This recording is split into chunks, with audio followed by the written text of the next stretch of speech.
자, 로마서 12장 2절 한 절만 한 목소리로 같이 읽겠습니다. 다 같이 읽겠습니다. 너희는 이 세상에 동화되지 말고 오직 너희의 생각을 새롭게 함으로 변화를 받아 하나님의 선하시고 받으실 만하며 완전하신 뜻이 무엇인지 입증하도록 하라. 아멘. 자, 오늘은 여기 우리가 이 세상에 동화되지 말고, 이거는 이제 지난주에 봤죠. 오늘은 그 너희의 생각을 새롭게 함으로 변화를 받아. 요 제목으로 여러분에게 말씀을 드릴게요. 너희의 생각을 새롭게 함으로 변화를 받아. 제가 로마서는 크게 두 부분으로 나누어진다고 말씀을 드렸습니다. 1장에서 11장까지가 한 부분이에요. 그 다음에 우리가 지금 보게 되는 12장부터 끝에까지가 한 부분이에요. 그러면은 1장에서 11장까지는 어떤 내용을 다루고 있느냐? 교리에 대해서 다루고 있습니다. 그러니까 우리가 믿어야 될 것들, 이런 것들을 이제 소개하고 있는 거죠. 그러면 12장부터 끝에까지는 어떤 내용을 다루느냐? 이렇게 믿은 사람이 어떻게 살아야 되느냐? 그 실행에 관한 것들을 이렇게 다룬다고 보시면 되겠습니다. 자, 특히 우리가 보고 있는 이 로마서 12장 이제 1절, 2절 이 부분에서는요, 성화에 대해서 다룹니다. 성화. 자, 성화가 뭡니까? 우리 여러 번 들었죠? 성화는 믿지 않는 사람에게서 기대할 수 있습니까? 믿지 않는 사람에게서 성화를 바란다는 것은 생각할 수가 없죠. 그리스도인에게만 나타날 수 있는 거예요. 그리스도인이 점진적으로 거룩하게 살아가는 것을 성화다, 그렇게 말할 수가 있습니다. 자, 그러면 구원받지 못한 사람에게는 절대 성화를 기대할 수가 없는 것이고, 구원받지 못한 사람에게 거룩하게 살으라고 자꾸 얘기를 하는 것은 태어나지도 않은 사람에게 걸어보라고 자꾸 요구하는 것과 같은 꼴이라는 거죠. 그러니까 이 성화에 관한 메시지는 구원받은 사람들에게 주는 것이다. 그래서 여러분과 제가 구원받았다면 오늘 로마서 12장 1절, 2절 이 말씀이 우리의 것이구나, 우리를 위한 것이구나, 이렇게 생각하고 받을 필요가 있다라고 하는 거죠. 자, 그런데 성화를 위해서 주목해야 될 표현이 있습니다. 그건 뭐냐면 오늘 너희의 생각을 새롭게 함으로 변화를 받아, 이 말이라는 거죠. 그래서 이 말을 우리가 살펴보려고 하는데, 첫 번째는 변화를 받는다는 걸 좀 살펴보고요. 두 번째는 여기에 그 생각을 새롭게 한다, 이거에 대해서 이제 살펴보고 오늘 마치도록 하겠습니다. 그럼 먼저 변화를 받는다는 걸 살펴보죠. 자, 사도 바울이 성화에 대해서 말할 때 로마서 12장 2절을 보면 두 가지 여러분이 주목해야 될 게 있어요. 하나는 뭐냐면 동화되지 말라. 그리고 다른 하나는 변화를 받으라. 이렇게 말하는 거예요. 이 두 가지를 여러분이 잘 이해해야 됩니다. 자, 동화된다는 말은 뭐예요? 같은 형태를 띈다. 동일한 입장을 갖는다. 우리가 지난 시간에 살펴봤죠? 그래서 이 세상에 동화되지 말라는 말은 뭐예요? 이 세상과 동일한 형태, 동일한 모습, 동일한 입장을 가져서는 안 된다, 이거죠. 자, 세상은 교과서에 보면은 46억 년 전에 세상이 만들어졌다고 하죠. 그게 세상의 입장이죠. 그런데 저와 여러분들이 그리스도인이라면 학생들은 그 입장에 동조하면 됩니까? 아니죠. 세상은 그렇게 말하더라도 우리는 하나님께서 하늘과 땅을 만드셨다. 모든 사람을 하나님께서 만드신 거다. 우리가 살아가는 공간은 다 하나님께서 지으신 것이다. 하나님을 창조주로서 기억해야 되는 거죠. 이게 우리가 세상과 달리 가는 방식이죠. 그리고 세상 사람들에게 마음을 얻겠다고, 세상 사람들에게 맞추는 방식의 음악, 그게 타당한 겁니까? 예를 들어서 트로트 같은 걸로 찬양을 부르고, 그러면 여러분 이런 것들은 세상을 닮아가는 거예요. 우리가 세상과 동화되지 말라고 성경이 말하고 있는 거죠. 우리는 구별될 필요가 있는 거예요. 자, 그래서 그리스도인이라면 세상과 달리 살도록, 세상과 구별되도록, 그리고 세상에서 나그네로 살도록 구원받았다, 이렇게 생각하면서 살아야 된다는 거죠.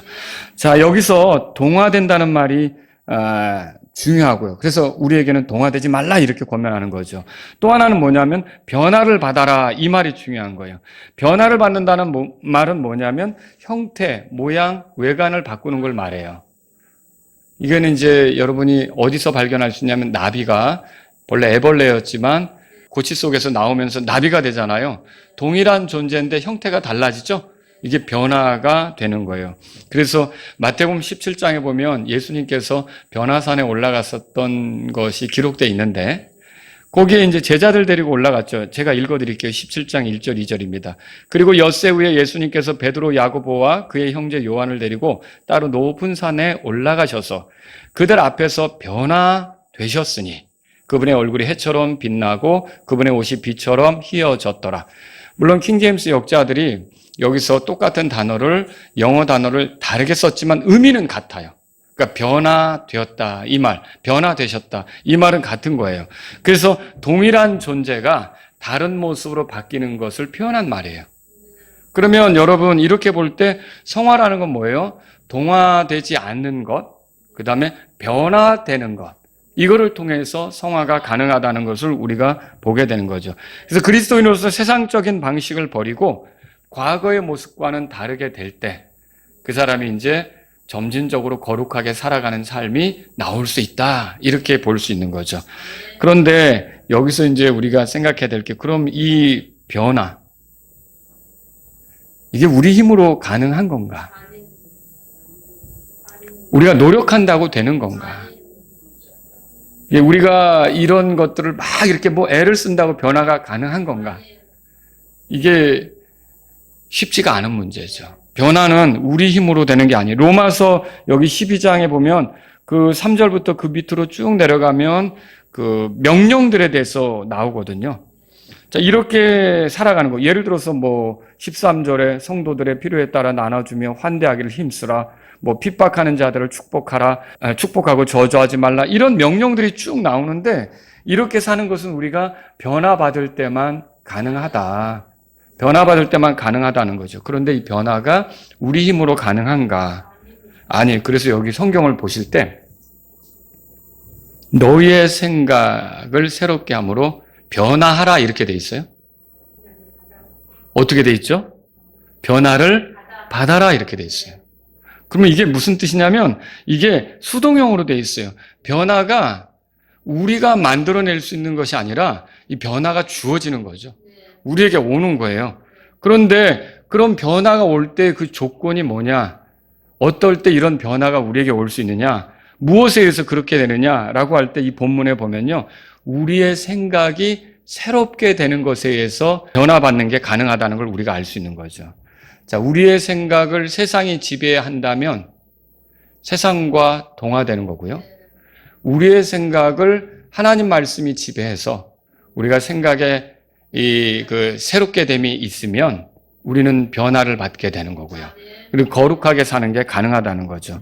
변화를 받는 것은 명령형이지만 내 힘으로 되지 않기 때문에 내 생각이 하나님 말씀에 의해서 새롭게 될 때만 이것이 나에게 주어질 수 있는 것이기 때문에 이렇게 말하고 있는 거죠.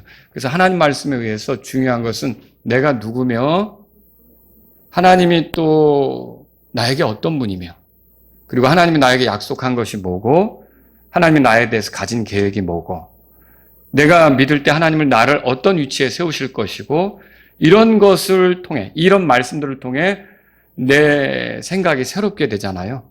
그럼 거기에 변화가 나타난다는 거죠. 그런 것들을 우리가 발견할 수 있는 거예요. 그래서 이 로마서 12장 2절을 잘 보여주는 게 에베소서 4장에 있습니다. 한번 찾아볼까요? 이것은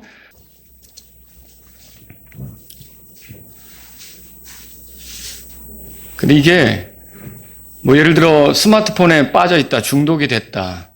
스마트폰을 뺏는다고 그게 사라질 것인가? 절대 그렇지 않습니다. 뭐 어떻게 그게 바뀌어질 수 있느냐? 여러분 그거는 그 사람의 그 생각이 이게 변화를 받아야 되는 거예요. 그러니까 내가 어떤 존재인지, 내가 하나님께 어떤 소망을 두고 사는지, 하나님은 나를 어떤 목적으로 구원했는지 이게 하나님 말씀에 의해서 이 사람의 생각이 새롭게 되면 변화가 이루어지고 변하는 곧 삶의 다른 모습을 드러내게끔 하게 된다는 거죠. 그러니까 정말 중요한 것은 우리의 삶에서 뭐 이렇게 어떤 것을 뺏는다고 해서 되는 게 아니라 뺏는다고 되면 더 그게 막 어떤 결국은 증폭이 돼가지고 나중엔 더 하고 싶어질걸요. 술 안 마시게 한다고 술병을 치우면 이게 생각이 새롭게 된 사실이 없는 사람은 어떻게 될까요? 술병을 보면 옛날에 못 마신 걸 곱으로 더 마실 수도 있게 되는 거죠. 우리가 고속도로 가다가 앞에 차가 막혔어요. 빨리 뚫려야 되는데. 그런데 사고 처리가 다 됐어요. 사고가 있어서 막혔는데. 그러면 사고 처리가 돼서 길이 뚫리면 보상 심리가 생겨가지고 어떤 거냐면 내가 그동안 못 갔잖아요. 더 빨리 달리려고 하는 게 있어요. 그러다 또 더 위험한 일이 생기는 거죠. 그래도 속도를 유지하고 이렇게 가야 되는 건데. 그래서 정말로 중요한 건 뭐냐면 우리의 생각이 새롭게 되는 게 필요한 거라는 거죠. 그리고 생각이 새롭게 되는 것은 하나님 말씀에 대한 믿음을 가질 때만 그 하나님 말씀에 대한 믿음으로 생각이 새롭게 될 수가 있는 거죠. 자, 에베소서 4장 보세요. 에베소 4장에 17절부터 보려고 그래요. 17절에 보면 이렇게 돼 있죠. 그러므로 내가 이것을 말하며 주 안에서 증언하노니 그랬어요. 바울이 뭔가를 이제 말하겠다는 거예요. 바울이 증언하는 내용이 뭡니까? 17절 뒤에 보면 이제부터 너희는 다른 이방인들이 걷는 것 같이 헛된 생각 안에서 걷지 말지니. 여러분 이걸 잘 보세요. 이방인들이 걷는 것처럼 걷지 말라는 말은요. 이 세상에 동화되지 말라는 말을 다르게 표현한 거예요. 또 헛된 생각 안에서 걷지 말지니. 이게 뭐냐면 생각을 새롭게 함으로 변화를 받으라. 그 말을 또 다르게 표현한 거라는 거죠. 걷는다는 말은 생활한다, 활동한다, 살아간다 이렇게 우리가 해석할 수가 있겠죠. 자, 왜 이방인들처럼 걸어서는 안 됩니까? 자, 우리 18절에서 19절 같이 읽어보죠. 그들의 마음이 눈멀었기 때문에 그들은 지각이 어두워졌으며 자기들 안에 있는 그 무지함을 통해 하나님의 생명에서 떨어져 있느니라. 그들은 감각을 지나쳐 자기들을 세욕에 내주고 탐욕으로 온갖 부정한 것을 행하였느니라. 이 구절에 의하면 이방인들의 특징은 뭐예요? 그들의 마음이 눈멀었대요.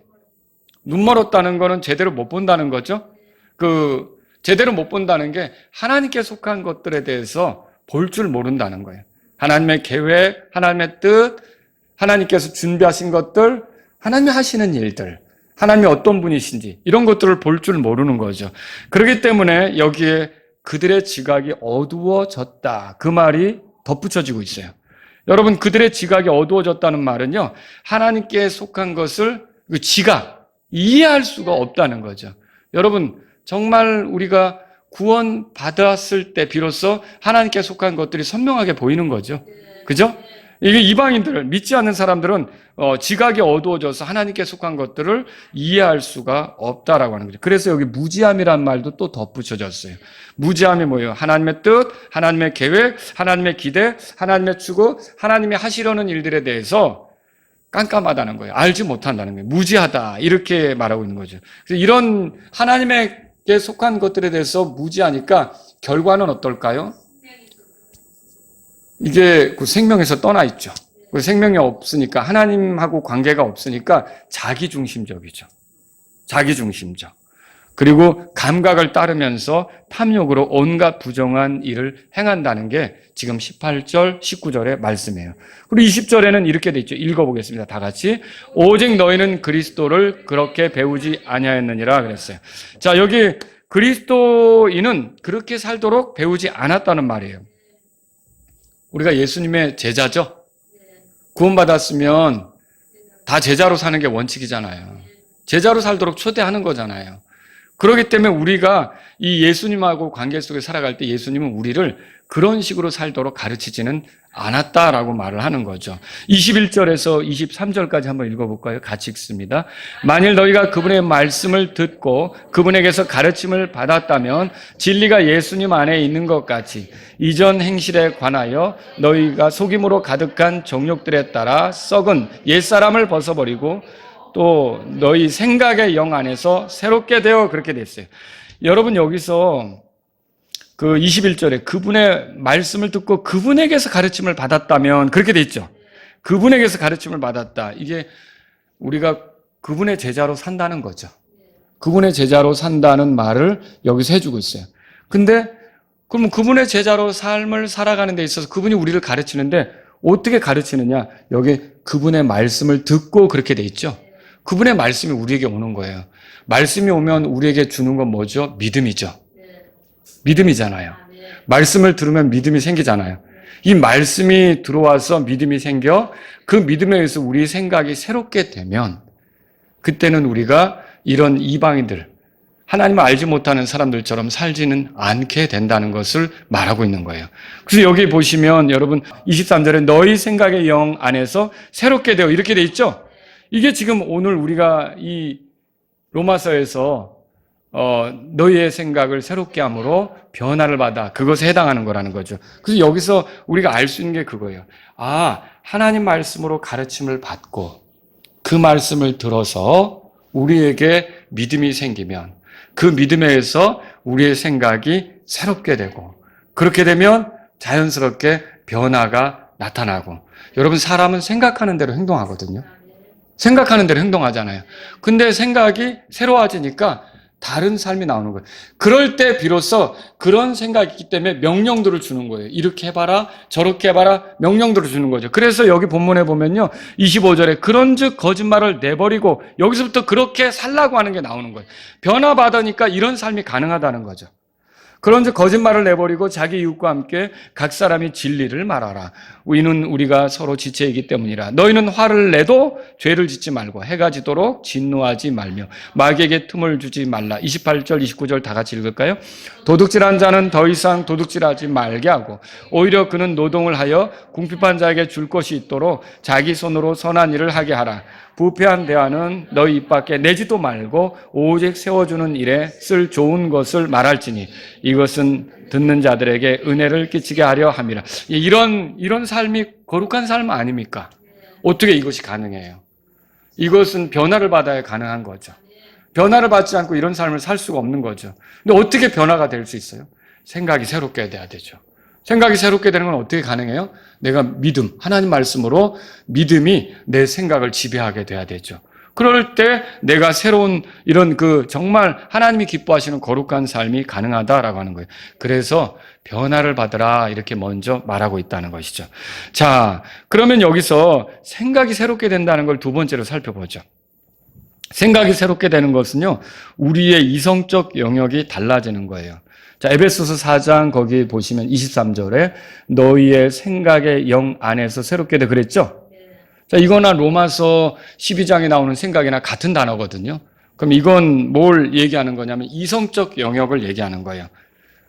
좀 여러분에게 좀 쉬운 말로 이렇게 표현하면 사람은 다 머리를 굴리며 살거든요. 머리를 굴린다는 표현이 좀 속되게 들릴 수도 있는데 이해하시겠어요? 머리를 굴리며 사는 거죠. 자, 근데 머리를 굴릴 때 좋게 굴리면 잘 살아갈 수 있는 거고 나쁘게 굴리면 어떻게 될까요? 사기꾼이 될 수도 있어요.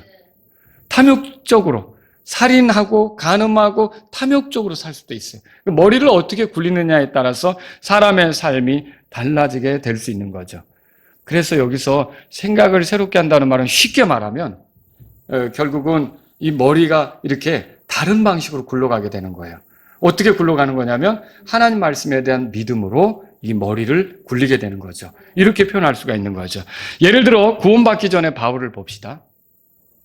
구원받기 전에 바울은 교회를 핍박했어요. 예수님 믿는 사람들을 잡으러 다녔고요. 왜 그랬죠? 예수님을 믿는 게 이단이라고 생각했어요. 그리고 예수님 믿는 사람들을 없애는 게 하나님이 기뻐한다고 생각했어요.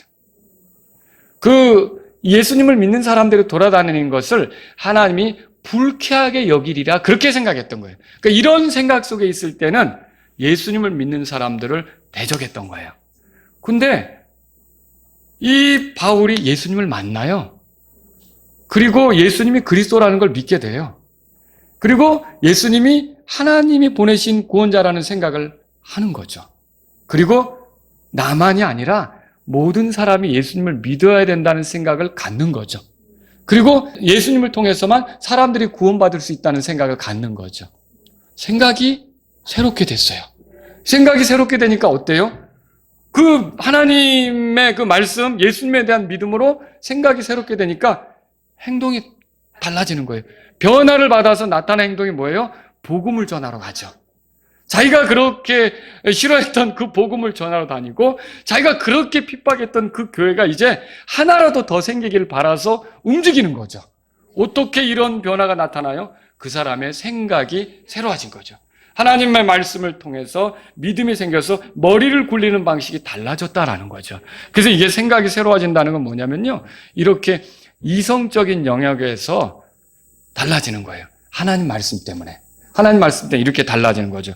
또 생각이 새롭게 되는 건요, 우리가 그리스도의 생각을 갖게 되는 것이기도 해요. 그리스도의 생각이 뭡니까?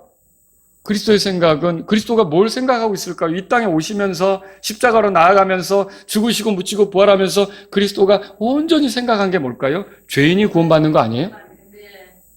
그렇죠. 왜 제자들을 불렀어요? 사람을 낚는 어부가 되게 하려고 불렀잖아요. 그게 무슨 의미예요? 죄인들이 구원받는 걸 원한다는 거죠. 그게 그분의 생각 아닙니까? 그리고 또 거기서 멈추는 게 아니라 교회를 세우려는 생각도 있었고요. 그리고 하나님 말씀을 듣고 사람들이 죄로부터 돌이켜서 거룩하게 사는 것, 이걸 예수님께 생각하신 거 아닙니까? 그리고 이런 생각을 하니까 어때요? 하나님의 뜻에 따라 기꺼이 자기 목숨을 내주시면서 죽기까지 순종한 거죠. 여러분, 우리가 그런 걸 성경을 통해 읽어보잖아요. 그런데 바울이 고린도 교회에게 이렇게 말했어요. 고린도전서 2장 16절 들어보세요. 왜냐하면 누가 주의 마음을 알아 그분을 가르치겠느냐. 그러나 우리가 그리스도의 마음을 가졌느니라. 우리가 뭘 가졌다고요? 그리스도의 마음.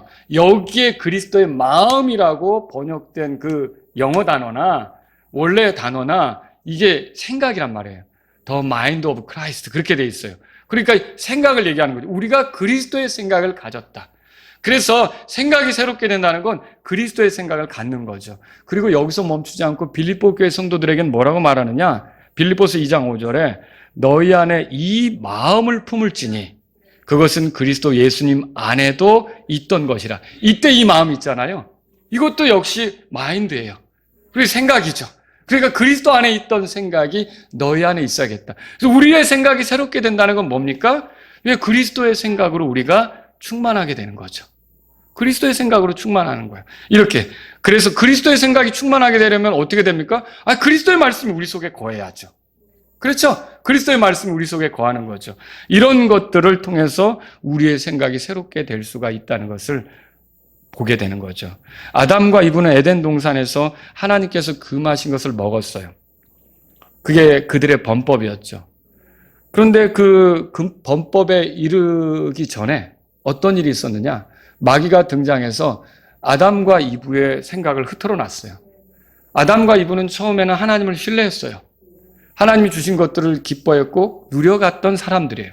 그런데 이 뱀이 나타나서 그 아담과 이브의 생각을 흔드는데 마치 하나님한테 무슨 차별을 당하는 것처럼, 그리고 하나님께서 뭔가 이렇게 그들을 힘들게 하는 것처럼, 그리고 하나님을 떠나서 그들이 독자적으로 얼마든지 살아갈 수 있는 것처럼, 그리고 스스로 하나님이 될 수 있는 것처럼, 하나님의 간섭을 피하며 살아갈 수 있는 것처럼 그렇게 생각을 흔들어 놓은 거죠. 그러니까 그런 생각이 흔들리다 보니까 어때요? 결국은 그들이 그렇게 더럽혀진 생각에서 범법할 수밖에 없게 된 거라는 거죠. 그런데 이렇게 범법했던 그 아담과 이브처럼 우리도 다 하나님 앞에서 범법자들 아닙니까? 그런데 이런 우리가 이제 어때요? 하나님 앞에서 더는 이렇게 살면 안 된다는 것과 하나님이 우리에게 보내주신 예수님이 나를 위한 구원자라는 생각, 그리고 그분을 믿고 의지할 때 소망이 있다는 생각, 그리고 그렇게 되면 하나님과 내가 화해될 수 있다는 생각, 하나님이 나를 받으실 수 있다는 생각이 내 안에서 이렇게 들어오게 되고 내 안에서 그것이 나의 생각의 전부가 될 때, 하나님 말씀에 대한 믿음으로 그렇게 될 때 나는 어떻게 될까요? 회개하겠죠. 변화되겠죠. 이런 것들이 나타난다는 거죠. 그럼 어떤 변화된 삶이 나타난다, 이런 것들은요, 겉에서 바꾼다고 되는 게 아니죠. 속에서부터 일어나야 되는 거예요. 중요한 것은 생각이 새롭게 되는 것이고, 그것은 하나님 말씀을 통해서만 가능하다는 것을 기억하시기 바랍니다. 하나님 말씀을 통해서 거듭날 때, 그 말씀에 의해서 믿음이 생길 때 그 사람이 생각이 새롭게 되어 변화되는 모습이 나올 수가 있다는 거죠. 사람의 행동은 생각에 의해서 좌우되는 것이죠.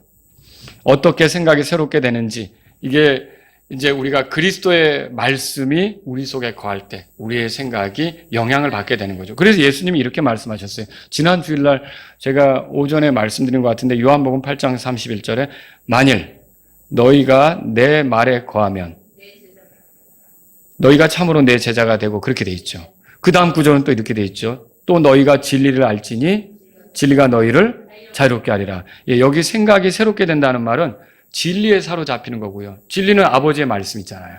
그 말씀에 대한 믿음으로 살아가는 거죠. 그럴 때 어때요? 진짜 변화된 삶이 나오는 거죠. 근데 여기에 하나님 말씀이 내 생각을 이렇게 새롭게 하는 것을 방해하는 게 너무 많아요. 우리 눈을 빼앗아 가는 거, 바쁜 시간, 그리고 막 활동, 많은 것들에 의해서 하나님 말씀이 내 속에 이게 자리 잡기가 어려운 거죠.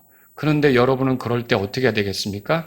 따로 시간을 내서 여러분이 주의 말씀을 구하고 주의 말씀을 내 속에 이렇게 새기려고 하고 그 말씀이 있을 때 내가 죄를 짓지도 않게 되는 거고요. 시편 119편에 나오잖아요. 그렇죠. 이렇게 해서 하나님 말씀으로 내 생각이 새롭게 되는 것이 필요하다는 것을 기억하시기 바랍니다.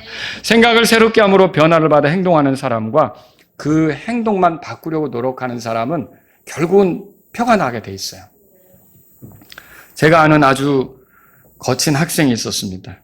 그 학창 시절을 욕설과 폭력으로 보내면서 힘없는 사람들을 괴롭히고 이렇게 했던 사람이었어요. 근데 그 학생이 어느 날 교회로 인도되었어요. 교회로 인도되었는데 교회에서 그 학생을 따뜻하게 대하기 시작했던 거예요. 그리고 성가대에도 앉히고 그리고 이제 솔로 한번 시켰더니 노래를 잘하는 거예요. 그래서 솔로도 시키고 그리고 성가대에서 파트가 있을 거 아닙니까? 그럼 그 파트에서 한번 역할을 하고 파트장도 시켜주고 이렇게 했어요. 그런데 점점 이 거친 학생의 모습에서 사라지는 게 있었어요. 거친 말들이 사라지기 시작했어요. 그리고 이렇게 누구를 때리는 거 있잖아요. 그 폭력을 행사하는 거 이런 것도 사라지게 됐어요. 그래서 결국은 그걸 지켜보던 그 학생의 말하자면 이제 그 학생회를 총괄하는 장로님이 계시는데 이 장로님이 그 학생을 보면서 많이 변화됐어. 많이 변화돼서 아주 감동을 하시는 거예요. 그러면서 사람들을 만날 때마다 저 아이 좀 보라고 많이 변화됐다고 이렇게 얘기하는 거죠. 그런데 여러분, 만일 그런 모습을 내는 게 이 속에서 생각이 새롭게 돼요. 다시 말하면 믿음에 의해서, 다시 말하면 하나님 말씀에 의해서 그것이 나타난 것이 아니라면 생명 없는 이방인들이 몸부림칠 것과 똑같다는 거예요. 그래서 여러분 소꿉놀이 할 때 소꿉놀이로 차려놓은 밥 먹습니까? 못 먹죠. 소꿉놀이 반찬으로 썰어놓은 거 있잖아요. 막 그 이파리 따다가 막 우리 여자친구가 막 만들어준 거 먹어 내가 준비한 거야. 먹습니까? 못 먹어요. 아무것도 그거는 그냥 흉내 낸 것뿐이죠. 제가 이 말씀을 드리는 이유는요. 속에서부터 생각이 새롭게 되어 변화가 나타난 거 아니면 믿음에 의해서 하나님 말씀에서 나타난 변화가 아니면 언젠가 그것이 아니었다는 것이 명백하게 드러날 수 있다는 거죠. 가짜였다는 거, 진짜가 아니었다는 것이 드러날 수 있다는 거죠. 그래서 정말 변화는 어떻게 나타나야 되느냐? 생각이 새롭게 되어 변화가 나타나야 된다는 거죠. 오늘날 그래서 여러분들을 힘들게 하는 것들을 가만히 생각해 보세요. 그리스도인지만 술 때문에 고민하는 사람이 있어요. 술을 끊지 못한다.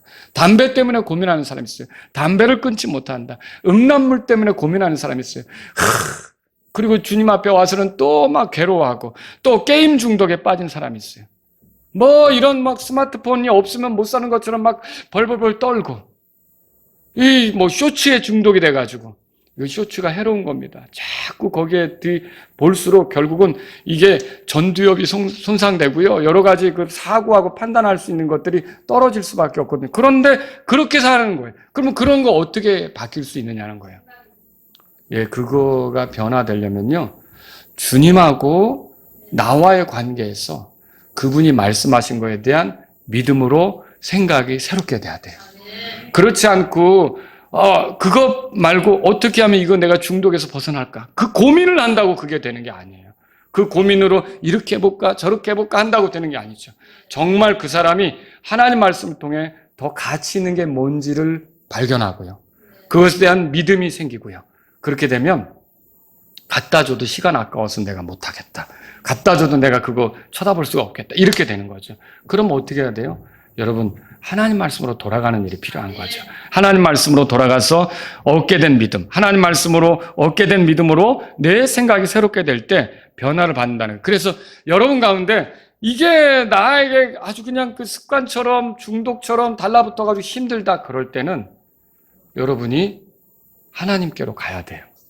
그리고 그분의 말씀을 기도하면서 하나님의 말씀을 읽고 하나님께서 그 말씀으로 나를 가르쳐 달라고 하고 그리고 그 말씀에서 여러분이 믿음이 생겨서 생각이 새롭게 되면 변화를 받아서 여러분에게 하나 둘씩 그런 것들이 정리되는 것을 경험할 수 있다는 거죠. 자, 오늘 말씀을 정리합니다. 변화된 삶을 살겠다고 스스로 노력하는 거 의미 있습니까? 예, 처음에는 비슷하게 되는 것 같아요. 하지만 분명히 그게 모조였다는 것이 나타나죠. 여러분 그 나무에서 사과를 키워서 사과 열매를 나오는 거 그 사과는 먹을 수 있어요. 사과나무에서 나오는 건 먹을 수 있죠. 그런데 크리스마스 추리에 사과 모양 같은 거 달아붙였어요. 그건 어떻게 먹을 수 있어요? 똑같이 나무에 매달려 있는데 그런 것 같다는 거죠. 그러니까 생각이 새롭게 되어 나타난 변화가 아니라면 그런 꾸민 거, 장식품 같은 것에 지나지 않는다는 거죠. 정말 생명력 있게 변화되는 거는 어떻게 그런 변화가 나타납니까? 하나님 말씀에서. 그 말씀을 믿을 때 변화가 나타날 수 있다는 것을 알게 되시기 바랍니다. 근데 참된 변화는 내가 만들 수 있습니까? 없어요. 변화받는 일은 수동적이에요. 어떻게 보면. 그래서 오직 생각이 새롭게 되는 거. 그래서 내가 내 생각을 세상에 영향을 받을 것인지 이거는 결정을 하셔야 돼요. 내 생각을 세상에 영향을 받을 것인지 아니면 하나님의 말씀에 영향을 받을 것인지 이 결정을 해야 돼요. 근데 세상에 영향을 받으면 세상에 동화되는 거예요. 근데 하나님 말씀에 영향을 받기로 하고 하나님 말씀을 따르기로 하고 하나님 말씀을 붙잡으면 여러분의 생각이 새롭게 되어 변화된 생활이 나올 수 있다는 거죠. 그래서 하나님 말씀을 사랑하고 가까이 하며 내 형편이 어떠하든지 내 느낌이 어떠하든지 내 기분이 어떠하든지 내가 가지고 있던 고정관념이 어떠하든지 나는 이제 하나님 말씀대로 살기를 원합니다. 내가 사람들이 말하는 거에 영향이나 내 기분의 영향이나 육신의 영향이나 세상의 영향을 받기보다 하나님 말씀의 영향을 받겠습니다라고 하나님 말씀에 열린 마음으로 가면서 순종할 뜻으로 그 말씀을 대하게 되면 그 말씀에서 저와 여러분의 생각이 새롭게 되고 결과적으로는 변화가 나타나게 된다는 거죠. 그래서 저와 여러분들은요 이렇게 생각이 새롭게 되는 일 없이 또 세상의 원리를 받아들이기만 하면 세상과 동화되어 거룩하게 살 수 없다는 걸 알고 이게 하나님 말씀에 내 생각을 내어주기로 하는 그런 저와 여러분이 될 수 있기를 바랍니다. 하나님의 뜻은 우리가 거룩하게 사는 것입니다. 오늘 우리는 우리의 생각이 무엇의 지배를 받을지를 결정하셔야 됩니다. 근데 보세요. 이것도요. 자꾸 유행가에 노출하면 그것도 영향을 받아요. 그렇지 않습니까? 이 그리스도인이 찬송에 노출이 되고 하나님 말씀에 노출이 되면 또 그게 내 입에서 나오는 거고요. 여러분이 여름에 선크림을 아무리 발랐다 그래도 벗고서 한 며칠, 한 보름 정도 해수욕 가가지고 막 모래사장 왔다 갔다 하면 어떻게 될까요? 살이 멀쩡하게 돌아올 수 있을 것 같아요? 그 햇살에 살이 타죠. 영향을 받죠. 내가 세상 음악에 자꾸 노출되고 세상의 것에 내 마음이 빼앗기면 영향을 받을 수밖에 없는 거예요. 영향을 받을 수밖에 없는 거죠. 그래서 어느 때 우리는 이게 분리하는 것도 필요한 거라는 거죠. 대신 뭐에 노출이 되면 좋을까요? 하나님 말씀에. 하나님 말씀에. 그래서 자꾸 하나님 말씀을 가까이 하고 하나님의 약속들을 살피고 하나님의 계획들이 뭔지를 살피고 내가 어떻게 될지 내가 어떤 위치에 있게 될지 하나님은 나를 불러서 어떤 사람으로 만들려고 하는지 이런 하나님의 말씀을 살피면서 그 말씀에 대한 믿음으로 갈 때 생각이 새롭게 되어 변화되는 모습이 나타날 줄로 믿으시기 바랍니다. 다 같이 일어서시겠습니다. 오늘 이 말씀을 들으신 여러분 가운데 하나님 아버지 제가 변화된 삶을 살기를 원합니다. 그러나 내게 능력이 없습니다. 내 생각이 새롭게 되어 변화된 삶을 살기를 원합니다. 이런 분이 있다면 이 시간 주님 앞에 나가십시오. 나에게는 이런 고민이 있습니다. 나에게 이런 좋지 못한 습관이 있습니다. 매번 빠져드는 이런 것들이 있습니다. 내가 이런 것들로부터 자유롭게 되기를 원합니다. 그런데 하나님 아버지, 내가 세상에 내 생각을 열어주기보다는 하나님 말씀에 내 생각을 열어주기를 원합니다. 내가 세상의 영향을 받기보다는 세상에 동화되기보다 동화되기보다는 하나님 말씀에 영향을 받아서 믿음으로 생각이 새롭게 되어 변화된 삶을 살기를 원합니다. 이런 분이 있다면 이 시간 주님 앞에 나아가십시오.